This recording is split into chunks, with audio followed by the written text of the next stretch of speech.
"Drop the cane or I'll break it myself, old man." Despite his own warning, Officer Nicholas Millward didn't wait.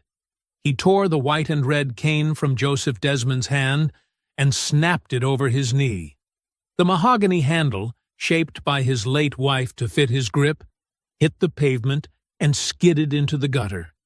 Then, in one brutal motion, Officer Millward yanked Joseph's arms back and cinched the cuffs tight on his wrist, shoving him toward the cruiser.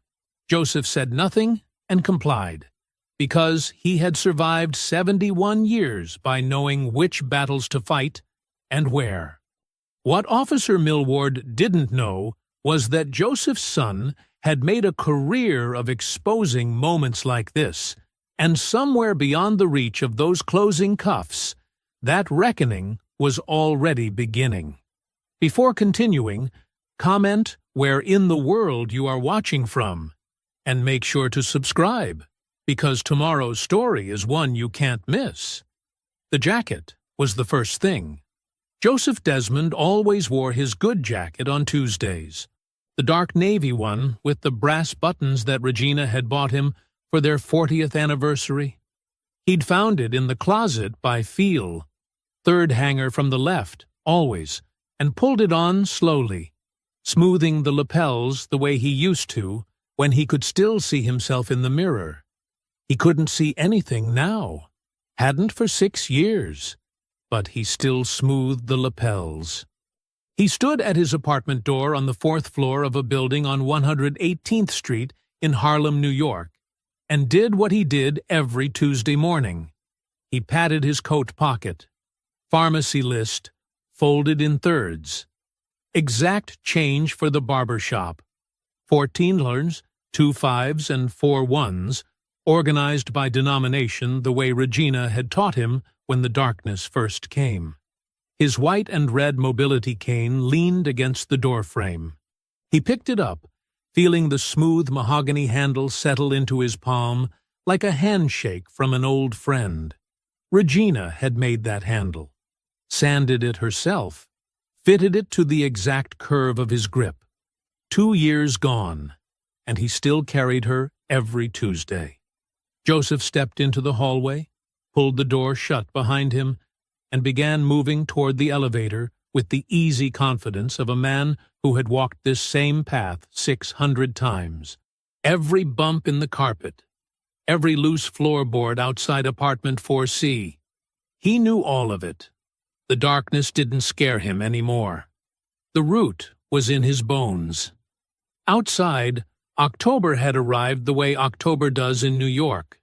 Sharp air, the smell of roasting nuts from a cart somewhere up the block, kids' voices cutting through the morning on their way to school. Joseph's cane swept in steady arcs ahead of him as he turned south on Lenox Avenue, navigating the familiar cracked stretch of sidewalk near the corner where the city had been meaning to do repairs for 3 years. "Morning, Mr. Joseph," Clarence called out from behind his fruit stand, already arranging apples in neat rows. "Morning, Clarence," Joseph said without breaking stride. "Your voice sounds tired. You sleep last night?" Clarence laughed. "Man, how do you do that?" Joseph just smiled and kept walking. This was his neighborhood. He'd been a principal at a school 6 blocks away for 22 years. He'd buried neighbors here and watched their grandchildren be born. He'd walked these streets before the darkness came, and he'd walked them after, and no one was going to tell him otherwise. He was 2 blocks from the pharmacy when he heard the car door. Not the sound itself, just the specific heaviness of it. The way a cruiser door closes different from a regular car. Joseph had learned to notice that. He kept walking, cane sweeping, not breaking his pace, because he had nothing to break it for. "Hey!" Joseph kept walking. The voice hadn't specified a direction. "Hey, you!" He stopped. He turned his head toward the sound. He kept his face calm. He kept his hands still. The officer was maybe 30 feet away. Joseph could hear the boots on the pavement, heavy, deliberate, closing the distance without hurry, the kind of walk that expected something. "Where are you going with that?" the officer said. Joseph held the cane slightly out to the side so it was visible. "Morning, officer," he said. "I'm visually impaired. This is a standard mobility cane. I'm on my way to the pharmacy on 125th. He kept his voice even. He'd learned that, too, over 71 years. Keep the voice even. Give them nothing to grab onto. The officer stopped close. Too close. Joseph could smell the coffee on him. "You live around here?" "I do, 118th Street. I walk this route every Tuesday." There was a pause. The kind of pause that isn't really a pause. It's a decision being made. "You got ID on you?" Joseph reached slowly into his interior pocket and produced his wallet. He held it out. The officer didn't take it. "What's your name?" "Joseph Desmond." "Joseph." The officer said it like it tasted like something he didn't like. "You want to tell me why you were swinging that thing around like you were about to hit somebody?" Joseph was quiet for 1 second. 1 single second. "I was navigating a broken stretch of sidewalk," he said. Still calm, still even. That's what a cane does. The morning kept going around them. Clarence was still arranging apples up the block. A school bus rumbled past. The city did not notice or care. "Sir," Joseph said quietly, "is there something I can help you with?" The officer's name was Nicholas Millward, and he had already decided the answer was yes. Nicholas Millward was 34 years old and had been a cop for 9 of them. He had 3 civilian complaints buried in his file like seeds that nobody wanted to water. He had a promotion he didn't get last week and a sergeant who'd embarrassed him in the locker room in front of 6 other officers.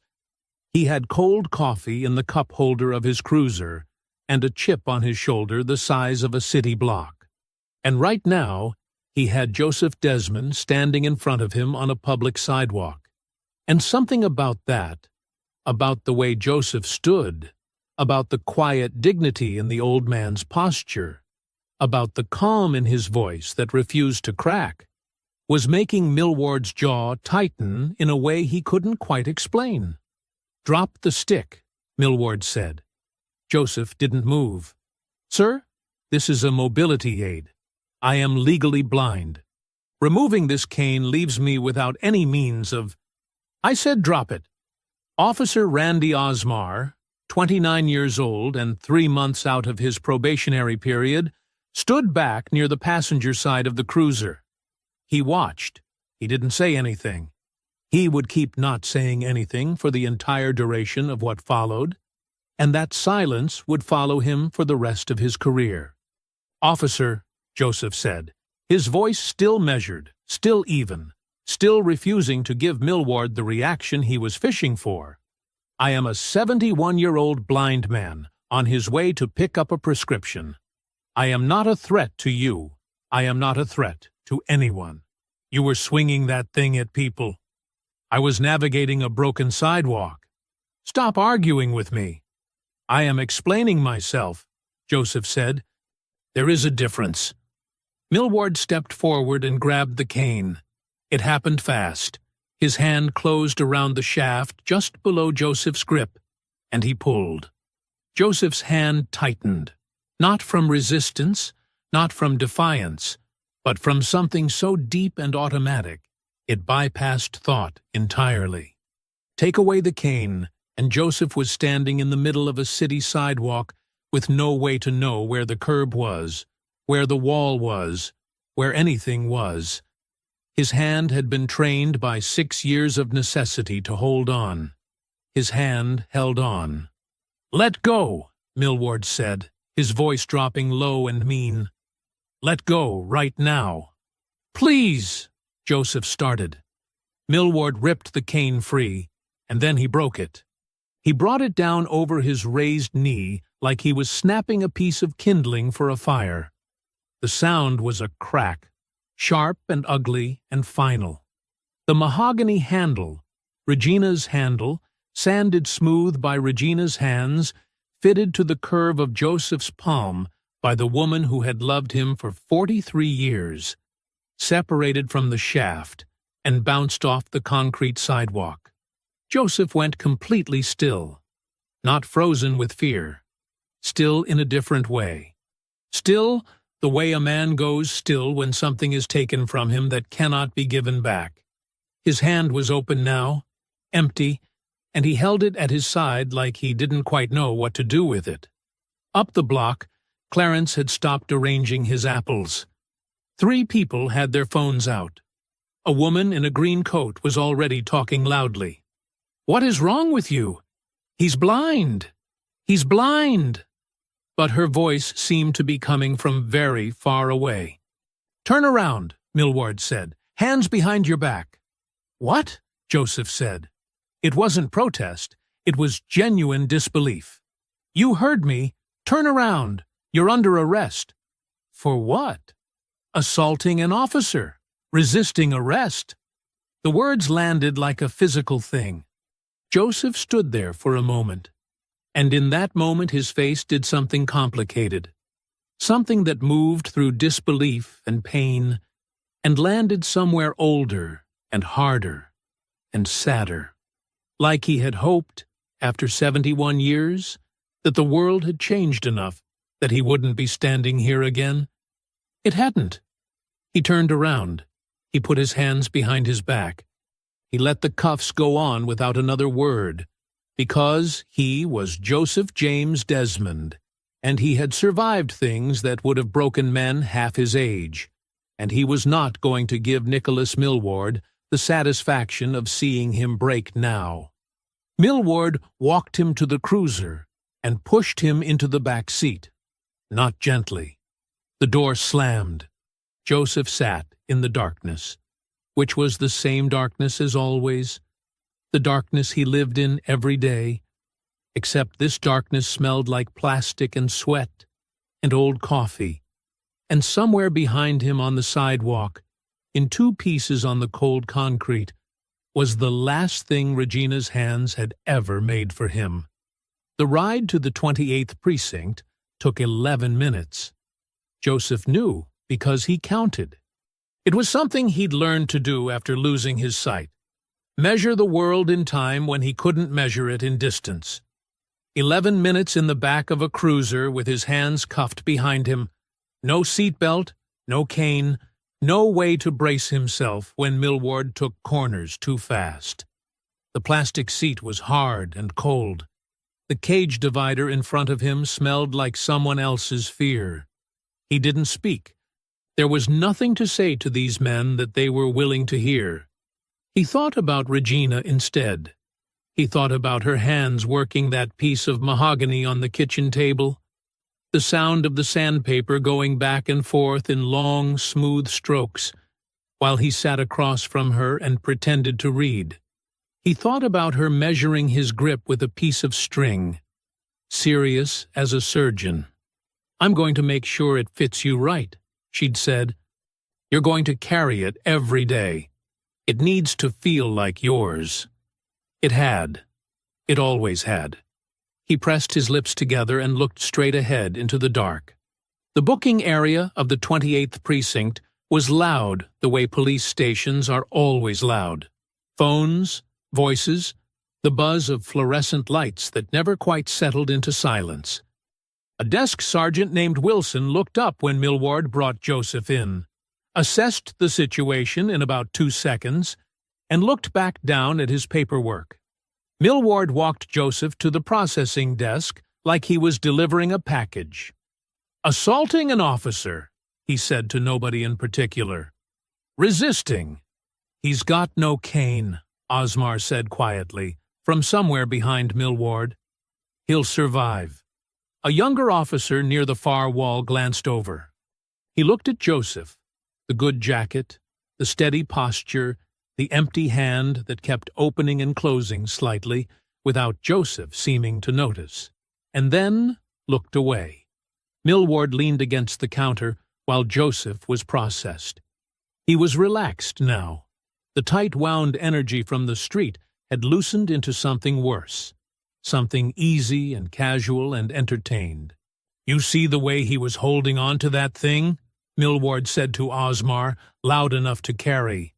He held up his own hand and mimicked a trembling grip. Then he let his eyes go vacant and swayed slightly, mocking the unsteady walk of a blind man. Two officers laughed. One of them laughed too hard. Osmar made a sound that wasn't quite a laugh, and wasn't quite a protest, and wasn't quite anything at all. Desk Sergeant Wilson looked up. "Millward." "He need disability paperwork filed?" Millward waved a hand. "Just process him. Policy says if the subject is visually—" "I said process him, Wilson." Wilson held Millward's gaze for 1 second. Then he looked back down at his form and kept writing. The paperwork that should have been filed was not filed. The accommodation that should have been made was not made. Joseph stood at the processing desk and said nothing. His face gave nothing away. But his right hand, the one that had held Regina's cane every day for 2 years, stayed open at his side, empty, like it was still waiting. 40 minutes earlier, a 22-year-old nursing student named Kelly Brown had posted a 47-second video to her social media account with the caption, "They arrested a blind man and broke his cane." In broad daylight. Somebody share this. 200,000 people shared it. One of them was Reverend Charlotte Luther. Charlotte Luther was 66 years old and had been organizing this community since before Millward was born. She ran the Wednesday food pantry at First Missionary Baptist. She had the mayor's personal cell number and wasn't afraid to use it. She had buried 3 members of her congregation who died waiting for justice that never came, and she had decided a long time ago that she was going to be the reason that stopped happening on her watch. She watched the video twice. Then she called Jamie Hennard.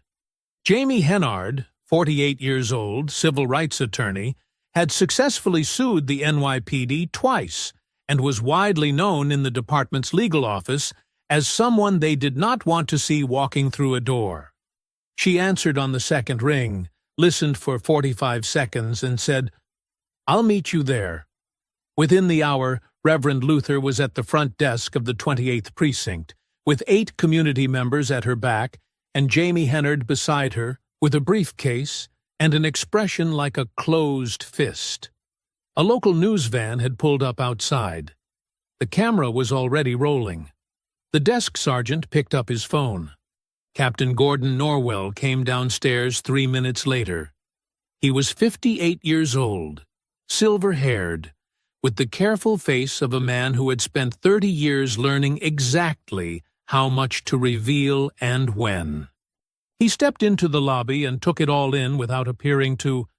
The news camera on the sidewalk, the community members filling the waiting area, the attorney with her briefcase standing at the desk like she owned the floor beneath her feet. His expression did not change, but the decision was already made. Captain Norwell pulled Millward into a side hallway and spoke to him in a low, flat voice for 90 seconds. Nobody heard what was said. But when Millward came back out, the casual ease he'd been carrying since the booking desk was gone, replaced by something tighter, smaller. He walked back to the processing area without making eye contact with anyone. The charges against Joseph Desmond were dropped. The official reason, entered into the system by a desk sergeant who wrote it without comment, was insufficient grounds for arrest. No apology was issued. No explanation was offered to Joseph directly. Captain Norwell returned to the lobby and delivered a brief, carefully constructed statement to Reverend Luther and Jamie Hennard about a procedural review that would be conducted thoroughly and taken very seriously. He used the word committed 4 times in 6 sentences. Jamie Hennard wrote nothing down. She didn't need to. She'd heard versions of this speech before. Different mouth, same words, same meaning, which was, Please, go away. She had no intention of going away. Joseph's belongings were returned to him in a plastic tray. His wallet, his pharmacy list, still folded in thirds, his $14, still organized by denomination. And finally, one evidence bag containing 2 pieces of broken white and red cane. The mahogany handle separated cleanly from the shaft, like something that had been alive and wasn't anymore. Joseph picked up the evidence bag with both hands. He held it carefully, the way you hold something fragile, even though what was inside was already broken, and there was nothing left to protect. Reverend Luther appeared at his elbow. She didn't say anything right away. She just put her hand on his arm and stood there, which was sometimes the only true thing a person could offer. "I've got you," she said quietly. "Let's get you home." Outside, the October air hit cold and clean. A small crowd had gathered on the sidewalk. Neighbors, people who'd seen the video, people who'd simply been walking by and stopped when they saw what was happening. When Joseph came through the precinct doors, guided by Reverend Luther's arm, someone started clapping. Then someone else. Then the whole sidewalk was clapping. And a woman near the back was crying, and the news camera was recording all of it. Joseph stood on the top step and held the evidence bag against his chest. He didn't smile. He didn't wave. He lifted his face slightly, the way he always did when he was listening hard for something, and he let the sound of those people wash over him for a moment. Just a moment. Then he let Reverend Luther guide him down the steps toward the street. Jamie Hennard stopped at the bottom of the steps and turned to face the camera directly. Her voice was clear and steady and carried across the sidewalk without effort. "What happened to Joseph Desmond this morning was not a mistake," she said. "It was excessive force against a disabled man. It was a civil rights violation, and it will be treated as exactly that. We will be filing a formal civil complaint, and we will not be accepting any settlement that doesn't acknowledge the full truth of what occurred here today." The camera stayed on her. She meant every word. Marvin brought Joseph home and sat him in his armchair. Joseph placed the evidence bag on the coffee table in front of him. Then he reached inside, carefully, and removed the 2 pieces of the cane. He set them down side by side, the mahogany handle on the left, the shaft on the right, arranged with the kind of care that had nothing to do with hoping they could be fixed. He just needed them to be together. He sat with his hands on his knees and his face toward the window, and the afternoon light came through the glass and fell across him and across the broken pieces on the table, and the apartment was very quiet. That evening, Captain Gordon Norwell sat alone in his office on the 2nd floor of the 28th Precinct and opened his laptop. He navigated to the Secure Watch Systems portal, the city's contracted cloud security server that stored the precinct's internal camera footage. He located the booking area recording from that morning. His user account accessed the file at 7:42 p.m. By 7:44 p.m., it had been flagged as corrupted. By morning, both neighborhood witnesses who had given initial statements to the responding officers had been contacted. Both recanted, citing misremembering. At 8:15 p.m., City Attorney Paula Fenton called Jamie Hennard's office. Her voice was smooth and practiced and warm in the way that expensive things sometimes are. "We'd like to discuss a resolution," she said. "The city is prepared to offer Mr. Desmond $18,000, along with a confidentiality agreement, to bring this matter to a close." Jamie Hennard wrote the number down on a yellow legal pad. She drew a circle around it. "I'll convey it to my client," she said. She hung up and looked at the number for a long moment. Then she drew a line through it. The safe house was a rented townhouse in Baltimore, with blackout curtains and bad plumbing, and a folding table in the living room covered in surveillance photographs, call logs, and cold takeout containers. Marvin Desmond had been sitting at that table for 16 hours straight. He was good at this.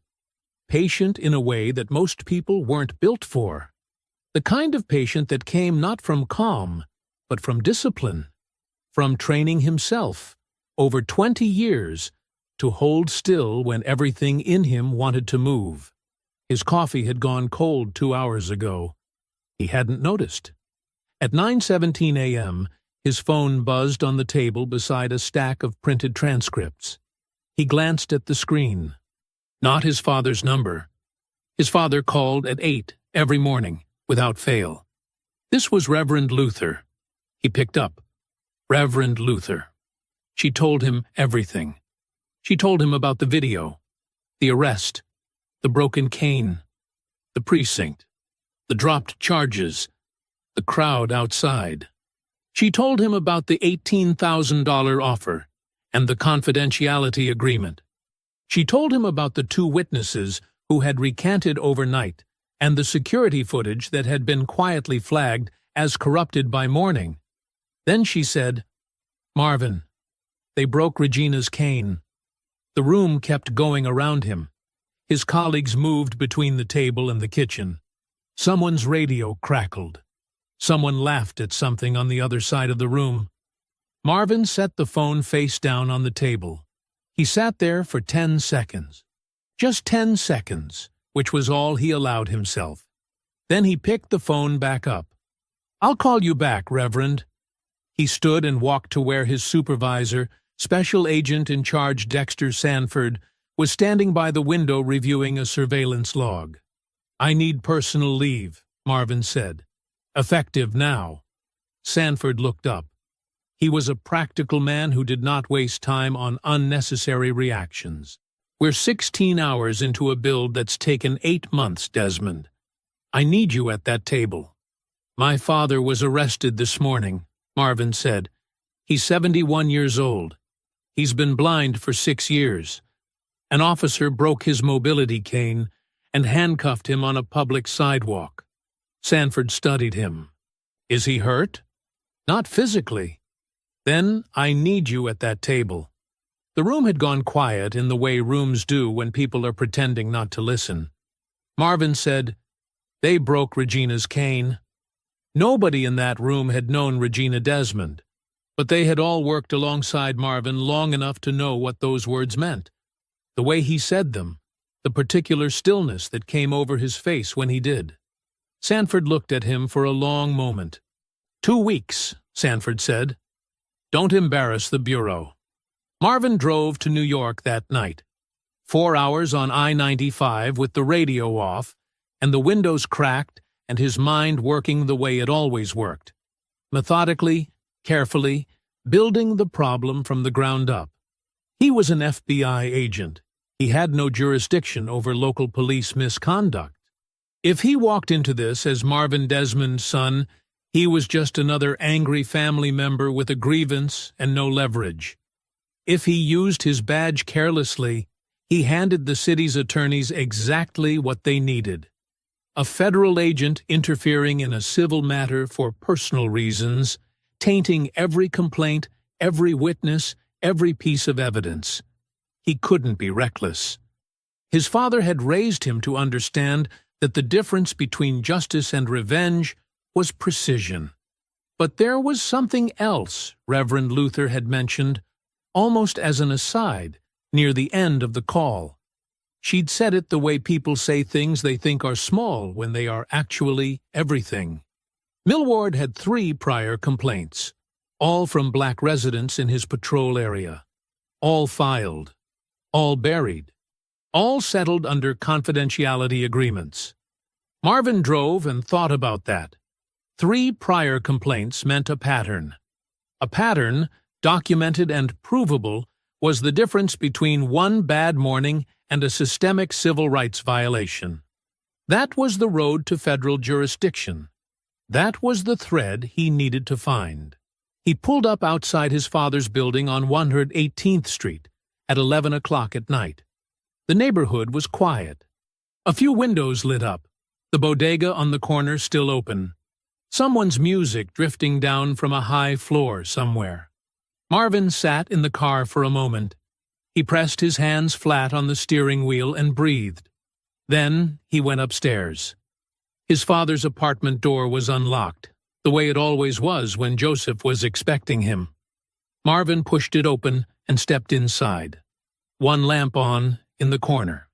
The smell of the apartment, coffee and old books, and something else he'd never been able to name, that was simply the smell of home. Joseph was in his armchair, awake.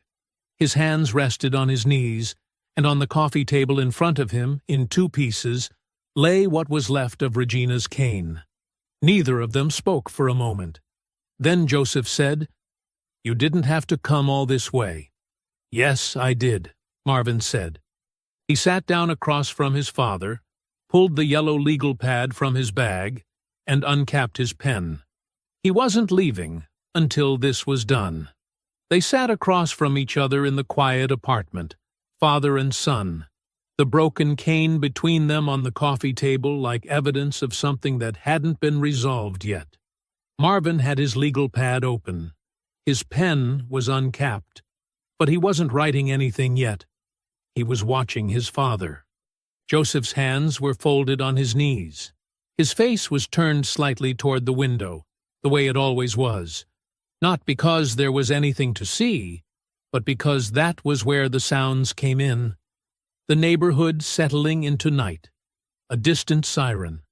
Someone's television through a thin wall. "You're trying to figure out how to fix it," Joseph said. "I am. Without breaking anything else in the process." Marvin looked at him. "That's exactly right." Joseph was quiet for a moment. Then he reached forward and touched the broken cane with one hand, just rested his fingers on it, lightly, the way you touch something you're saying goodbye to. "The law is a tool, Marvin," he said. "You know how a tool can be used right, and how it can be used wrong." He lifted his hand from the cane and settled back into the chair. "Use it right." Marvin wrote that down, word for word, on the first line of the legal pad. He looked at it for a second. Then he drew a line under it and started working. The next morning, Marvin called Adrienne Washington from the sidewalk outside his father's building. He kept his voice low and his back to the street. Adrienne Washington had spent 20 years at the Department of Justice's Civil Rights Division, and she'd built more systemic police misconduct cases than anyone in the department's recent history. She was methodical, precise, and allergic to shortcuts. She was also the only person Marvin trusted completely to tell him the truth when the truth was inconvenient. "I need to talk through a situation," he said. "I figured," she said. "I saw the video." He told her everything. The arrest, the cover-up already taking shape, the witnesses who'd recanted, the footage flagged as corrupted within hours. Then he told her about the 3 prior complaints against Millward. She was quiet for a moment. When she spoke, her voice was careful. "Marvin, one incident, regardless of how egregious, rarely opens a federal civil rights investigation against an individual officer. You know that." "I know. What we need is a pattern. Documented. Provable. Those 3 buried complaints are your foundation. But we need to show more than that they existed. We need to show that Norwell knew about them and actively worked to make them disappear. Deliberate institutional suppression. That's the federal hook." "That's what I thought." "And Marvin," she said, "you cannot work this with your badge. If the city's attorneys find out an FBI agent is personally running down witnesses in a case involving his own father, they will use that to discredit everything, every statement, every complainant, every piece of evidence you touch." "I know," he said again. "I'm working this as a private citizen." A pause. "That's a hard line to walk." "My father's been walking hard lines his whole life," Marvin said. "I think I can manage." He heard her exhale. Find those 3 complainants. Get their stories documented through Jamie Hennard's office, not through you. Give me something I can take upstairs that doesn't have your fingerprints on it. Understood. Thank you, Adrian. Don't thank me yet, she said. And, Marvin, be careful. Norwell didn't get to captain by being careless. He's already 3 moves ahead of where you think he is. Marvin went back upstairs. His father had made coffee and was sitting at the kitchen table with the radio on low. A jazz station, the kind Regina had always favored. Marvin poured himself a cup and stood at the counter, looking at his legal pad. 3 names. That was where this started. The first was Thomas Rupert, 67 years old, a retired postal worker from the Bronx who had filed a complaint against Millward 26 months ago and settled. The second was Cassandra Reyes, 58, a woman from Washington Heights who'd been stopped outside her church and had withdrawn her complaint after filing it. The third had moved out of state, current location unknown. He started with Thomas. That afternoon, Jamie Hennard formally rejected Paula Fenton's $18,000 settlement offer on Joseph's behalf. She sent the rejection in writing, by certified mail, with a single line beneath the refusal that read, "My client intends to pursue full accountability through every available legal channel." Fenton received the letter at 3:45 p.m. By 4:00 p.m., she was already making calls. Marvin didn't know that yet, but he would. Thomas Rupert lived on the 3rd floor of a walk-up in the Bronx, on a street where half the storefronts had their gates pulled down even in the middle of the day. Marvin found the building without trouble and climbed the stairs slowly, thinking about what he was walking into. He wasn't a federal agent today. He was just a man knocking on a door. He knocked. It took a moment. Then the sound of careful footsteps, the kind that approach a door without committing to opening it. A pause. Then the chain sliding, the deadbolt turning, and the door opening about 8 inches, enough for one eye and half a face. Thomas Rupert was 67 years old. He had the broad shoulders of a man who'd spent decades hauling mail sacks, and the careful, watchful eyes of someone who'd learned the hard way that unexpected visitors rarely meant good news. "Mr. Rupert," Marvin said, "my name is Marvin Desmond. My father is Joseph Desmond. I think you may have seen the video." The eyes studied him. Then the door opened the rest of the way.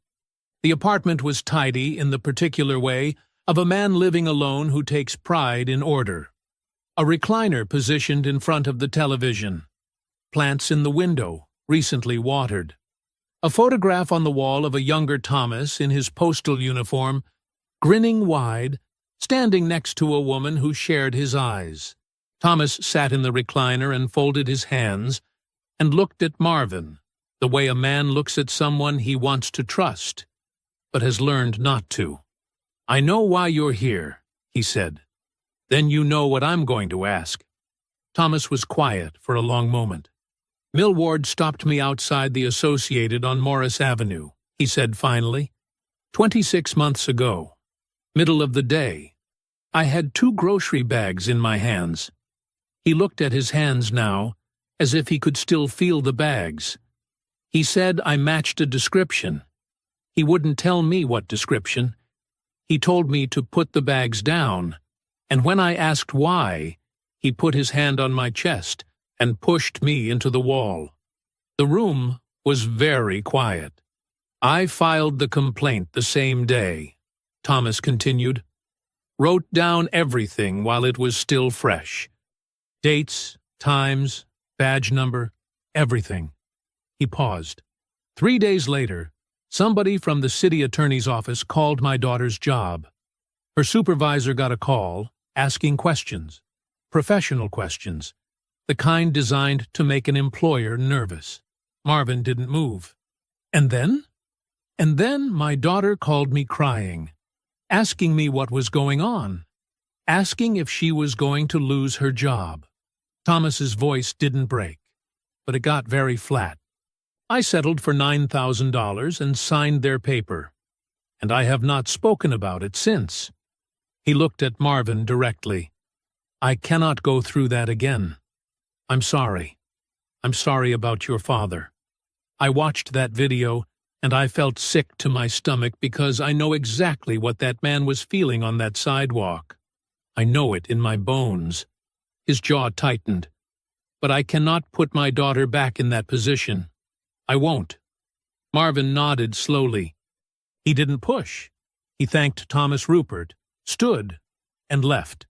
He was standing outside on the sidewalk, hands in his jacket pockets, when his phone buzzed with a news alert. The headline read, "Joseph Desmond, arrested in viral cane video, has prior arrest record." Marvin read the article in 40 seconds. It referenced a 12-year-old arrest, described in deliberate, vague language that implied violence and instability. It did not mention that the charges had been dismissed the same week. It did not mention that Joseph had intervened to protect a student from an attacker outside his own school. It did not mention the commendation the school board had issued him the following year. It was a clean hit. Surgical. Designed to do maximum damage with minimum facts. Fenton's office. Had to be. He stood on that Bronx sidewalk and read the comment section for 30 seconds, enough to see the damage already spreading, and then put his phone away because reading further would not help anything. He pulled out his legal pad instead.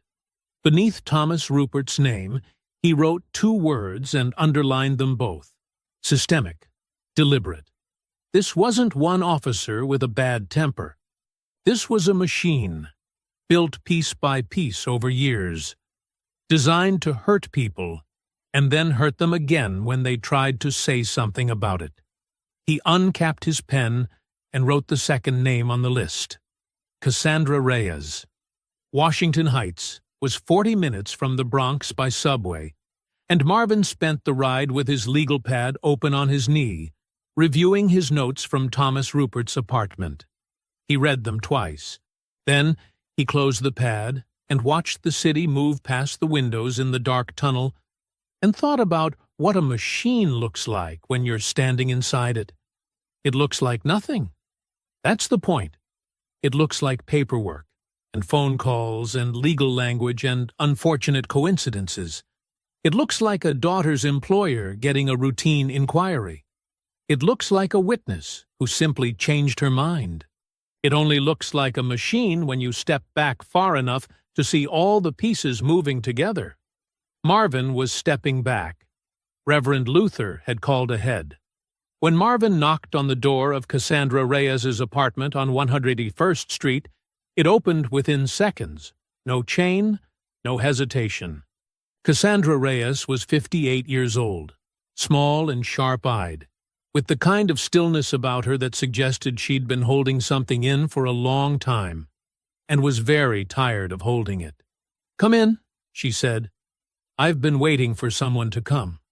The apartment smelled like coffee and candle wax. A large wooden cross hung above the kitchen doorway. On the table, before Marvin had even sat down, there was already a manila folder. Thick, organized. He looked at it. Then at her. 18 months, she said, sitting across from him and folding her hands on top of the folder. I have been waiting 18 months for someone to sit in that chair. She told it straight, without drama, in the manner of a woman who had rehearsed the telling so many times it had worn smooth. Millward had stopped her on a Tuesday evening, 17 months ago, half a block from First Missionary Baptist, where she sang in the choir. She'd been carrying her sheet music. She was running 3 minutes late and walking quickly, and Millward had stepped out of his cruiser and told her to slow down. She slowed down. She asked politely what the problem was. "Problem is, you're acting suspicious," Millward had told her. "Where are you going in such a hurry?" she explained. "Choir rehearsal." half a block. She even pointed at the church. Millward made her stand on that sidewalk for 22 minutes. He ran her ID. He asked her the same questions multiple times in slightly different orders, the way people do when they're hoping to catch a contradiction. He went through her choir bag. He held up her sheet music and looked at it like it might be something else entirely. He wasn't looking for anything, Cassandra said. He was just making sure I knew I could be stopped, that I could be made to stand there, that there was nothing I could do about it. When she finally reached the church, she was shaking so badly that Reverend Luther had sat with her for 20 minutes before she could sing a note. She filed the complaint the next morning. 2 weeks later, a man called her cell phone. He introduced himself as an immigration attorney. He told her, in a sympathetic and professional voice, that he'd become aware of her situation through community channels and wanted to offer guidance. He told her that pursuing civil action against the police department could complicate her pending citizenship application, flag her file, create delays, attract scrutiny she didn't want. She thanked him and withdrew the complaint that same afternoon. Marvin looked up from his notepad. Did he give you his name? Cassandra opened the folder. He gave me his card, she said. I kept everything. She slid a business card across the table. Marvin picked it up. The name on it meant nothing to him yet. But that evening, sitting in his father's kitchen with his laptop open, it would mean everything. The attorney had no established immigration practice. His firm's website had been registered 8 months before Cassandra's complaint was filed. And buried in the public records of the city's outside legal counsel contracts was a retainer agreement. The same firm, hired 2 months before Cassandra ever picked up a phone to file her complaint. They had been ready, waiting, a tool already built, sitting in a drawer, ready to be used on whoever needed silencing next. Marvin set the business card down on the table carefully, the way you set down something you don't want to damage. Ms. Reyes, he said, can I ask, why did you keep all of this? Cassandra looked at him with those sharp, tired eyes. Because I knew, she said simply. I knew somebody would come eventually. She glanced at the folder. I just needed to make sure that when they did, I had everything they needed to finish it. Marvin pulled out his phone and called Jamie Hennard. Jamie Hennard filed the federal civil rights complaint on a Thursday morning. It was 41 pages long. It named Nicholas Millward as the primary subject, cited his 3 known prior complaints as evidence of a documented pattern of racially motivated misconduct, and identified the destruction of the booking area security footage as deliberate obstruction. It named Captain Gordon Norwell as a facilitating party. It requested that the DOJ's Civil Rights Division open a formal investigation under federal statute. Jamie had been building toward a filing like this for 20 years. Every word in those 41 pages was chosen the way a surgeon chooses an instrument, precisely, purposefully, with full knowledge of what it was going to cut. She sent it at 9:04 a.m. By noon, Adrian Washington called her back. A preliminary inquiry was open. The news broke on a Friday. By Saturday morning, it had moved from local outlets to national ones, and by Saturday afternoon, a prominent civil rights organization had announced a rally outside the 28th Precinct for Sunday at 2 o'clock. Marvin told his father about the inquiry that Saturday evening. Joseph was in his armchair, hands on his knees, face toward the window. "Things are moving," Marvin said. Joseph was quiet for a moment. His thumb moved slowly across the arm of the chair. "How fast?" "Fast enough." Joseph nodded once. His hand moved to the coffee table, where the 2 pieces of Regina's cane still lay side by side. He rested his fingers on the mahogany handle. "Don't stop moving, son," he said. Marvin didn't. Sunday came in cold and bright. Marvin stayed home with his father. He didn't want Joseph anywhere near that precinct. Not yet. Not until something more permanent than a rally had been secured.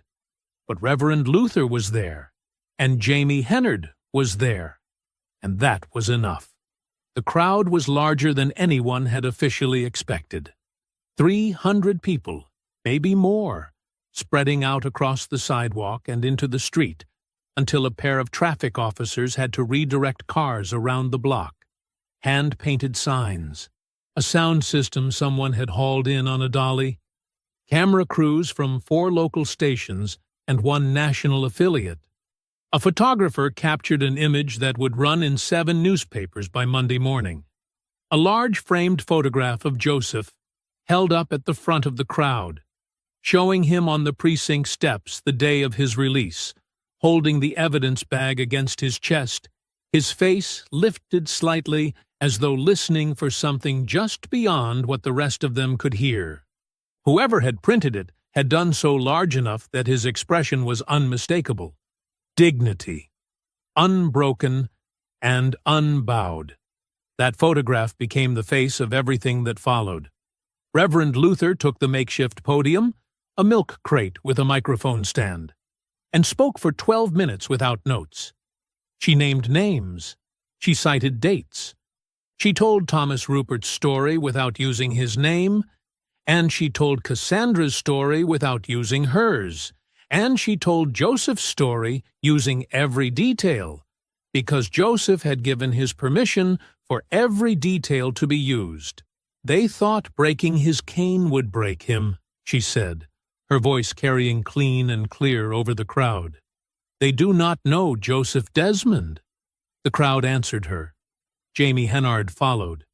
She was brief and precise in the way that landing a punch is brief and precise. She confirmed the federal inquiry. She stated that the city's settlement offer had been rejected. She said the word accountability 4 times, and meant it differently each time. Meanwhile, Captain Gordon Norwell sat in a chair before the precinct's Civilian Oversight Board and performed the role he had spent 30 years perfecting. He was cooperative. He was concerned. He expressed deep commitment to community trust and departmental transparency. He used the word thorough 6 times and looked each board member in the eye when he said it. He answered every question fully and revealed nothing. The board thanked him for his time. Norwell drove back to the precinct, went up to his office, and closed the door. He sat at his desk for a few minutes, very still, looking at nothing in particular. Then he opened his laptop and began drafting a memo to his administrative staff about updated internal record-keeping procedures. He was 3 moves ahead. He had always been 3 moves ahead. He just didn't know that Marvin Desmond wasn't playing the same game he was. That evening, the mayor's office issued a public statement calling for a full departmental review and expressing commitment to ensuring all residents of New York City were treated with dignity and respect. Marvin read it on his phone and set the phone face down on the table. Some words meant something. Some words were weather. A lot of sound and motion that changed nothing on the ground. He picked his legal pad back up and kept working. 3 days after the rally, a judge ruled the bystander video inadmissible. The ruling came down on a Wednesday morning, buried in procedural language about the filming of on-duty city employees without departmental consent. Fenton's legal team had been working that angle for weeks, hunting for the right judge, the right argument, the right moment to file. They found all 3. The ruling didn't kill the civil case outright, but it ripped the heart out of it. The video, the 47 seconds that had been seen by over 1 million people, the thing that had started all of this, could not be used in a courtroom. The most powerful piece of evidence Joseph Desmond had was now off the table. Jamie Hennard called Marvin at 8 in the morning and gave it to him straight, the way she always did. No softening, no false comfort, just the facts. clean and hard. Marvin thanked her and hung up. He sat at his father's kitchen table and wrote the ruling down on his legal pad, word for word, the way his father had taught him to write down things that were difficult. "If you write it down," Joseph used to say, "it can't sneak up on you twice." He stared at what he'd written. Then he turned to the next page and kept working. The second blow came that afternoon. Thomas Rupert called. Marvin knew from the first syllable, the particular heaviness of it, the way a man sounds when he has made a decision that costs him something real. "I can't do it," Thomas said. "I'm sorry, Marvin. I'm so sorry." "What happened?" A long pause. "They called my son's job this time." His voice was very quiet. "Not my daughter. My son. Different employer. Different city. Different state. They found him anyway." Another pause. "He called me this morning asking if he was going to be fired. He has 3 kids, Marvin. He just bought a house." Marvin closed his eyes. "Thomas." "I'm sorry," Thomas said again. "I am so sorry about your father. I mean that with everything I have. But I can't be the reason my son loses everything he's built." His voice cracked, just slightly, at the edges. "I hope you understand." "I understand," Marvin said. And he did. That was the worst part. He understood completely. The line went quiet. Thomas Rupert hung up. Marvin set the phone on the table and looked at the wall for a moment. Then he picked up his pen. The third blow fell that evening. Adrienne Washington called at 6:47 p.m. Marvin knew from the way she said his name. Not her official voice, not her DOJ voice, but her personal one. The one she used when she was about to tell him something she hated having to say. "The preliminary inquiry has been administratively paused," she said. "That's the official language." Marvin was quiet. "It came from above me," she continued. "Someone in the city's congressional delegation made a call. I don't know exactly who picked up. I don't have that information. What I know is that the inquiry is finished, and I cannot reopen it without authorization I am not going to receive." A pause. "Marvin, I am furious. I want you to know that. I am absolutely furious, and I am powerless." "I know," he said. "Thank you for calling me yourself." "Be careful," she said. "Please." She hung up. Marvin sat with the phone in his hand and thought about the machine, the way it worked, the way it reached into every room, every office, every jurisdiction, and made itself felt without ever showing its face. A congressional phone call, a son's employer in another state, a sympathetic judge on a procedural technicality. None of it visible. All of it devastating. There was one more thing. Millward's police union attorney had filed a formal harassment complaint against an unknown civilian interfering with civil witnesses. The description in the filing was detailed enough that Marvin's own supervisor at the New York FBI field office had been quietly notified. His supervisor called at 7:30. The conversation was short and not kind.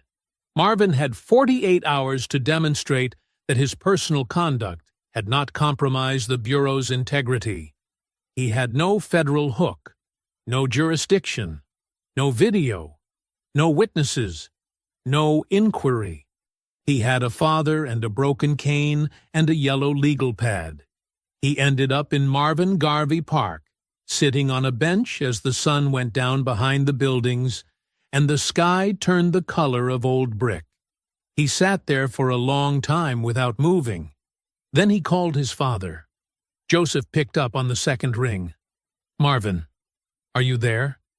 "I'm here, Dad." A pause. Not empty, full of something. The kind of quiet that two people share when words aren't quite big enough yet. "Good," Joseph said. "Then we're not done yet." Marvin looked up at the darkening sky. "No, he said. "We're not." Marvin got back to the apartment at 9 o'clock. His father was asleep in the armchair, chin dipped slightly toward his chest, hands folded in his lap the way they always were when Joseph slept sitting up. The lamp in the corner was on. The broken cane pieces were still on the coffee table. Marvin stood in the doorway for a moment and looked at his father in the lamplight, at the good jacket still on his shoulders, at the lines in his face that hadn't been there 6 years ago, at the stillness of a man who had earned his rest 10 times over and kept being denied it. He went to the kitchen. He made coffee. He sat down at the table with the yellow legal pad and a pen, and he started over from the very beginning. Not as an agent, not as a son, as a man who had spent 20 years learning to find the thing that everyone else had walked past without seeing, the thread that looked like nothing until you pulled it. And then the whole thing came apart. He wrote down everything he knew in the order that he knew it. The arrest, the charges dropped, the cover-up, the witnesses recanted, the footage flagged as corrupted, the settlement offer, the smear article, Thomas Rupert, Cassandra Reyes, the fraudulent immigration attorney, the congressional phone call, the union harassment complaint. He read it all back slowly. Then he stopped. He went back to one line. Footage flagged as corrupted. He stared at it. He knew secure watch systems. Not personally, professionally. The FBI used a different vendor for their own secure storage, but SecureWatch had come up in a federal contracting audit 3 years ago that Marvin had been peripherally involved in. He knew how their system worked. He knew its architecture. Cloud-based government contract storage systems did not corrupt the way Norwell had described. True corruption on a cloud server, the kind that made footage unrecoverable, left a specific signature. It came from hardware failure or data transfer errors, and it degraded footage gradually, frame by frame. It looked a particular way. More importantly, it happened to the footage itself. It did not happen to the access logs. The logs were stored separately, on redundant servers, precisely because the city's contract with SecureWatch required an unbroken chain of custody for all recorded material. Marvin sat forward. If someone had accessed that footage and deleted it deliberately, that deletion would be recorded in the access log.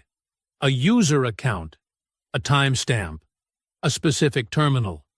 Cloud deletion, the kind that looks like corruption if nobody checks too carefully, was not true deletion. Not under a system like SecureWatch. Under the city's contract, deleted footage was held in a recoverable state on SecureWatch's backup servers for 30 days before permanent removal. He looked at the calendar on his phone. 26 days since the arrest. 4 days left in the recovery window. He sat very still for a moment. The kitchen was quiet. The refrigerator hummed. From the living room, he could hear his father breathing in slow and even measures. Destroying records on a municipal government contract system was not a local police matter. Municipal contracts with federal compliance requirements fell under federal records statutes. Deliberately deleting secured government footage wasn't evidence tampering in a civil case. It was a federal crime. Specifically, it was a violation of 18 U.S.C. Para 1519, destruction of records in a federal investigation. Marvin couldn't open a civil rights investigation. He had no jurisdiction over local police misconduct. He had been told that in 4 different ways by 4 different people over the past 2 weeks. But he absolutely could report a federal records destruction violation to the FBI Cyber Division. That was not personal. That was not overreach. That was a citizen, any citizen, FBI agent or not, reporting a federal crime through the correct channel. He looked at the clock on the microwave. 2:04 a.m. The Cyber Division had a 24-hour reporting line for federal records violations. It was designed for corporate whistleblowers and government contractors. Nobody had ever used it the way Marvin was about to use it. He picked up his phone. He sat with it in his hand for a moment, thinking about what his father had said. The law is a tool. You know how it can be used right and how it can be used wrong. Norwell had used it wrong for 30 years. He'd used it like a weapon. Blunt, indiscriminate, designed to hurt and silence and protect the people who deserved no protection. Marvin dialed. The line rang twice. "Federal Records Violation Reporting," a voice said. "Go ahead." Marvin Desmond took a breath. "I need to report a federal records destruction violation," he said. "I have reason to believe a government contract storage system has been deliberately accessed and manipulated to destroy evidence. I have the vendor name, the contract number, and the access window. And I need you to move fast, because there are 4 days left before the backup expires." He began to talk. And this time, nobody stopped him. The FBI Cyber Division did not move the way civil rights inquiries moved. It did not wait for political winds to shift. It did not pause for congressional phone calls. It did not hold preliminary meetings about whether to hold preliminary meetings. It moved the way federal agencies move when the violation is clean, the statute is clear, and the evidence window is closing. Within 48 hours of Marvin's call, investigators had subpoenaed SecureWatch systems for the complete access logs covering every interaction with the 28th Precinct's booking area footage from the date of Joseph's arrest forward. SecureWatch's legal team complied by 10 o'clock the following morning. Marvin was at his father's kitchen table when his contact at the Cyber Division called him with the preliminary findings. He had been awake since before sunrise, working the legal pad, running calculations on the recovery window in the margins. "The logs are clean," his contact said. "No corruption signature, no hardware failure, no data transfer error." Marvin closed his eyes briefly. "Accessed and deleted. Deliberately. Specific user account. Registered to the 28th Precinct Administrative System. The deletion was performed from a terminal inside the precinct building." A pause. "The account belongs to a Captain Gordon Norwell." The kitchen was very quiet. "And the footage?" Marvin asked. SecureWatch runs a 30-day backup protocol on all government contract storage. It's written into their city agreement. The footage was not permanently destroyed. Another pause.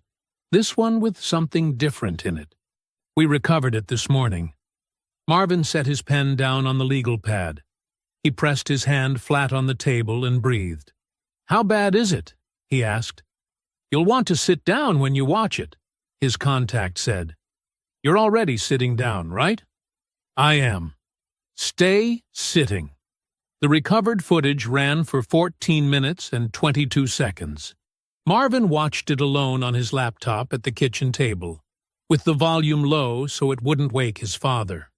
He watched it once straight through without stopping. Then he closed the laptop and sat with his hands folded and stared at the wall for a long time. The footage showed Nicholas Millward inside the booking area, maybe 20 minutes after Joseph had been processed. He was relaxed, comfortable. He stood near the far wall with 2 other officers and Osmar, and he was performing. There was no other word for it. He held up both hands and let his eyes go vacant, and stumbled slightly, mocking the walk of a blind man. His mouth was moving. The audio was clear. What came out of it was not fit for any public record, but it was on the record now, preserved in federal evidence, and it would not be going anywhere. The 2 other officers were laughing. Osmar made a sound that was trying to be a laugh and couldn't quite get there. His eyes moved to the door twice, and then, at the 11-minute mark, Captain Gordon Norwell walked through the booking area. He slowed. He looked at Millward. He looked at what Millward was doing. He stood there for 4 full seconds, which Marvin counted. Then he kept walking. He went through the far door without a word, without a gesture, without a single indication that what he had just witnessed was anything other than acceptable. 4 seconds. 30 years of authority. And he kept walking. Marvin opened the laptop again and watched those 4 seconds 3 more times. While the cyber division was working, Jamie Hennard's emergency motion regarding the fraudulent immigration attorney was heard by a different judge, one Paula Fenton had not anticipated. The motion was granted before noon. The attorney's communications were subpoenaed. What came back was comprehensive and damning. A paper trail connecting him directly to the city's outside legal counsel firm, a retainer that predated Cassandra's complaint by 2 months, and a series of text messages that used careful coded language that nonetheless described exactly what it was. A coordinated effort to discourage a witness from pursuing a civil rights complaint against a city employee. It was witness tampering. It was documented. And it was now in Jamie Hennard's hands. When Cassandra Reyes received the call from Jamie Hennard explaining that her testimony was now legally protected and that the man who had silenced her was facing his own legal exposure, she was quiet for a moment. Then she said, "When do you need me?" "As soon as you can get here," Jamie said. Cassandra was at Jamie Hennard's office within the hour. She sat down across the desk and placed her manila folder on top. Every text, every voicemail, every document, organized in chronological order and paper-clipped by category. She was not frightened anymore. She was something else entirely. Something that had been building for 18 months in a quiet apartment in Washington Heights, waiting for exactly this moment. Jamie Hennard's phone rang. It was Marvin. She listened for 30 seconds.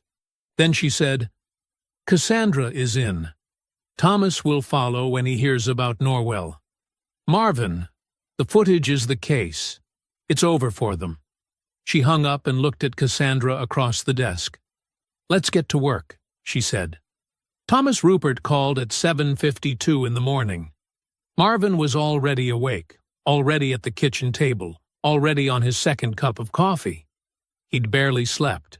Not from anxiety, from momentum. The kind of momentum that builds in the final stretch of something long and hard, when the finish line is close enough to feel, but still far enough to lose. He picked up on the first ring. "I heard," Thomas said. There was something different in his voice. The heaviness was still there, that never fully left a man. But underneath it was something else. Something that had straightened up. "Somebody from the community called me last night. Said there were federal charges coming for Norwell." "That's right," Marvin said. A long breath on the other end of the line. "And Millward?" "Full FBI civil rights investigation, federal charges under 18 U.S.C. 242. Deprivation of rights under color of law." Marvin paused. "That carries prison time, Thomas. Real prison time." The line was quiet for a moment. "Tell me where to sign," Thomas Rupert said. Marvin felt something release in his chest. Quiet and clean. Like a knot finally worked loose. "I'll have Jamie Hennard's office contact you by noon." "I'll be here," Thomas said. "I'm not going anywhere." He hung up. Marvin set the phone down and looked at the window. The morning was gray and cold outside, the kind of October morning that meant business. He wrote Thomas Rupert's name on the legal pad and drew a clean line under it. The federal records destruction charges against Captain Gordon Norwell were filed formally at 9:15 that Wednesday morning. The paperwork named him specifically: his user account, his terminal, his timestamp, his deliberate access and deletion of secured government contract footage. There was no ambiguity in the language. There was no room for the careful, polished performance he had spent 30 years perfecting in boardrooms and oversight hearings.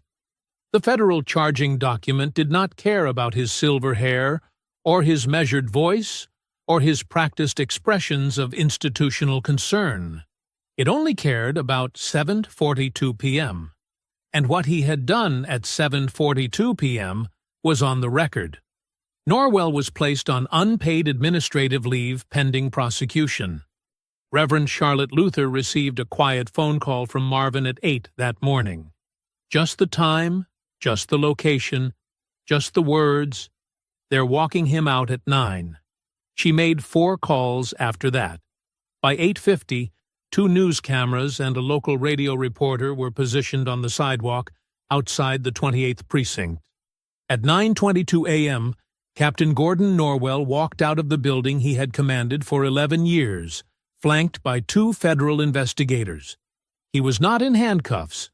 The arraignment would come later, but the investigators were close on either side of him, and the space between them was small enough that it made the point clearly. He did not look at the cameras. He looked straight ahead at nothing, that careful, revealing nothing, and walked to the waiting vehicle with the particular stiffness of a man who knows exactly how this moment is going to look in print and cannot do a single thing about it. The cameras rolled. The radio reporter called it in live. Reverend Luther stood on the sidewalk with her arms folded and watched him go. She didn't cheer. She didn't speak. She just watched, with the steady eyes of a woman who had buried 3 members of her congregation while waiting for this kind of mourning. Nicholas Millward was suspended without pay the same afternoon. His union attorney, a man who had successfully defended Millward against 3 prior complaints, who had filed harassment complaints and drafted settlement agreements and made problems disappear with remarkable efficiency, received a copy of the recovered booking footage at 11 o'clock that morning, sent by the Cyber Division as part of standard evidence disclosure. He watched it, all 14 minutes and 22 seconds of it. He called Millward at noon and told him he was withdrawing from the case, effective immediately, citing an irreconcilable conflict of interest. He did not elaborate. He did not need to. Millward called back 4 times. The attorney did not pick up. Officer Randy Osmar sat in an interview room at the Federal Building on Broadway that same afternoon and told investigators everything. He told it in the manner of a man who had been waiting for someone to ask, someone with actual authority to do something with the answer. He confirmed the pattern, the culture, the things that happened inside the 28th precinct that everyone saw and nobody said, because saying it meant becoming the next problem that needed to be managed. His cooperation was noted. His testimony was sworn. Marvin sat in his father's apartment that evening and watched the news footage of Norwell being walked out, small on his phone screen, silent with the volume off, but clear. He watched it once. Then he sent his father a text message. "It's moving, Dad." Joseph's reply came 30 seconds later, which meant he'd had Reverend Luther help him set up the voice-to-text again. "I know, son. I can feel it." Paula Fenton resigned on a Friday morning. The resignation letter was 2 paragraphs long and cited personal reasons in the careful, non-committal language of a woman who had spent 26 years constructing exits before she ever walked into a room. It was submitted to the mayor's office at 8:47 a.m. and leaked to 3 news outlets by noon. Not by Fenton, but by someone in the mayor's office who understood that a quiet resignation was better managed as a public narrative than as a discovered secret. The story ran under headlines about her legacy of public service, her years of dedication, her commitment to the city. Jamie Hennard read the headline on her phone, set it face down on her desk, and went back to drafting the bar complaint she had been building for 9 days. The resignation did not change the complaint. The complaint did not care about the resignation. It laid out, in 37 pages of documented evidence, how Paula Fenton had known about the fraudulent immigration attorney's contact with Cassandra Reyes, how her office had coordinated the outreach to Thomas Rupert's family members as a pressure strategy, and how she had directed the city's legal response in a manner designed to obstruct legitimate civil rights complaints rather than address them. Jamie filed it at 2:15 that same afternoon. The city's new lead counsel, a careful man named Gerard William, who had been handed a burning building and told to put it out with his bare hands, called Jamie Hennard at 4 o'clock. He did not begin with pleasantries. "We'd like to discuss resolution," he said. "I'm listening," Jamie said. "The city is prepared to offer a substantial settlement. We believe—" "How substantial?" A pause. $400,000. Jamie wrote the number down. "No." Another pause, longer this time. "Ms. Hennard, a trial would be—" "Mr. William," Jamie said evenly, "you have recovered booking footage showing your officer mocking a blind man inside a police precinct while his commanding officer watched and walked away. You have documented evidence of a coordinated witness intimidation campaign conducted through your own outside counsel. You have a federal records destruction charge against a sitting captain. And you have the full attention of national media." She let that sit for a moment. "You do not want this to go to trial." The negotiation took 4 days. Marvin sat with his father on the third evening, both of them at the kitchen table, and walked him through the numbers that were being discussed. Joseph listened without interrupting, his hands folded, his face toward the window. When Marvin finished, Joseph said, "What do they want in return?" "A confidentiality clause," Marvin said. "Standard language. You agree not to speak publicly about the terms." The apartment was quiet for a long moment. Joseph unfolded his hands and placed them flat on the table. "No," he said. "This happened. It happened to me, and it happened to Thomas Rupert, and it happened to Cassandra Reyes, and it happened to people whose names we never found." He paused. "Let it be on the record. All of it." Marvin looked at his father for a moment. "I'll call Jamie," he said. The final agreement was signed on a Thursday. $1.4 million. No confidentiality provisions. Public record. Filed with the court. Accessible to anyone who wanted to find it. Jamie Hennard held a press conference on the courthouse steps that afternoon. She read the settlement figure into the microphone in a clear, steady voice and watched the reporters write it down. She confirmed that the city had agreed to a full independent review of the 28th Precinct's complaint handling procedures going back 10 years. She confirmed that Officer Nicholas Millward remained under federal criminal investigation and had not been reinstated. She confirmed that Captain Gordon Norwell's arraignment was scheduled for the following Tuesday.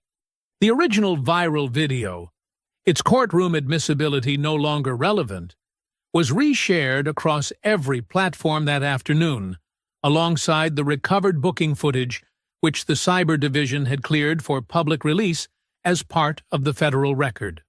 14 minutes and 22 seconds of Nicholas Millward inside a police precinct, performing his cruelty for an audience that laughed, while a man who had done nothing wrong sat somewhere in that building holding the 2 pieces of what his wife had made for him. The internet watched it in silence. Then it did not stay silent. That evening, Marvin made dinner. Nothing elaborate. Rice, chicken, the green beans his father liked. Joseph sat at the kitchen table and listened to the sounds of the apartment with the comfortable attention of a man who had learned to read the world through his ears. When the food was on the table, he reached for his fork and said, "What happens to Millward now?" "Federal prosecution," Marvin said. "Prison time is possible." Joseph nodded. Once. Deliberate. Good, he said. He reached for the salt. His hand moved across the table without hesitation. Easy. Certain. Knowing exactly where everything was. Some things, Marvin thought, watching his father's hand, could not be taken, no matter how hard someone tried. Marvin found the craftsman through a specialty adaptive equipment supplier in Brooklyn, a retired woodworker named Earl who had spent 40 years making custom mobility aids and had never once rushed a job. Marvin had brought him the broken pieces 3 weeks ago, both of them, the shaft and the handle, still in the evidence bag. Earl had held the mahogany handle for a long time without speaking, turning it slowly, reading it with his hands the way Joseph read the world. Then he'd looked up and said, "I can't make it the same, but I can make it right." Marvin had said, "That's all I'm asking." On a Saturday morning, 3 weeks after the federal charges were filed, Marvin arrived at his father's apartment with the new cane wrapped in brown paper and tied with a piece of twine. He set it on the coffee table, the same coffee table where the broken pieces had lived for over a month. The broken pieces were gone now. Marvin had moved them to a shoebox in the closet, carefully, the night before. He wasn't ready to throw them away. He didn't think he ever would be. Joseph heard the paper on the table. His head tilted slightly. "What's that?" "Open it," Marvin said. Joseph leaned forward and found the package with his hands. He worked the twine loose slowly, pulled back the paper, and his fingers found the cane. He was quiet for a long moment, hands moving along the shaft, up to the handle. The mahogany was new, lighter in color, not yet worn to the deep warmth of Regina's, not yet shaped by years of a particular grip. But the fit was right. Earl had measured from the broken handle. He'd matched the weight, the balance, the exact diameter where Joseph's thumb met his fingers. Joseph held it and didn't speak. "It's not hers," Marvin said. "I know that." Joseph ran his thumb along the handle once, twice. Then he settled back in the chair with the cane resting across his knees and his hands folded over it. "She'd have liked that you tried," he said. They sat together for a while after that. The apartment did what it always did, held them in its particular quiet, the jazz station low on the radio, the sounds of 118th Street coming up through the window. Marvin drank coffee. Joseph rested. Neither of them needed to fill the silence with anything. Then Joseph said, "You ready to walk?" They went downstairs together, side by side in the elevator, out through the lobby and into the October morning. The air was sharp and clean. Joseph stepped onto the sidewalk and set the cane. He squared his shoulders. He smoothed his lapels with his free hand, the good jacket, the navy one with the brass buttons, the third hanger from the left. Marvin watched him do it and felt something very large and very quiet move through his chest. They turned toward 125th Street. What Reverend Luther had arranged, and had not fully warned them about, revealed itself as they rounded the corner. The block was full of people. Not a crowd in the rally sense, not signs and sound systems and news cameras on tripods. Something different. Something that had assembled itself out of love rather than logistics. Neighbors standing on their stoops. Families on the sidewalk. Former students of Joseph's, men and women in their 40s and 50s, gray at their temples, who had driven from New Jersey and Connecticut and Long Island to be on this particular block, on this particular morning. Clarence, the fruit vendor, stood in front of his cart, with his apples arranged in neat rows and his hands at his sides. The woman in the green coat, the one who had shouted the day of the arrest, stood near the corner. The barber shop owner stood outside his open door with his arms folded and his chin up. A hand-painted banner stretched between two lampposts. White letters on blue. Joseph Desmond walked here first. Joseph couldn't see any of it, but he heard it. The applause started near the front, someone near the corner who couldn't hold it anymore, and then moved down the block like a wave, building as it went, until the whole street was giving it back to him. Joseph stopped walking. He stood very still for a moment. Then he lifted his face toward the sound, the way a man turns his face toward the sun after a winter that lasted too long. His eyes were closed behind his dark glasses. His hand was steady on the new cane. His shoulders were back. His chin was up. He was not a victim standing on that sidewalk. He had never been a victim. He was Joseph James Desmond, retired principal, husband of Regina, father of Marvin, resident of this neighborhood for 41 years. And he was home. Marvin stood beside his father and did not speak. There were no words equal to the moment. He just stood there, close enough that their shoulders almost touched, and watched the block give his father back his street. Joseph took one breath, then another. Then his cane swept forward, measured, confident, certain, and Joseph James Desmond walked his Tuesday route. Every crack in the sidewalk exactly where he remembered, every uneven curb, the fruit stand, the barber shop, the pharmacy on 125th, all of it his, all of it still there, all of it waiting. If you enjoyed the story, leave a like to support my channel and subscribe so that you do not miss out on the next one. On the screen, I have picked 2 special stories just for you. Have a wonderful day.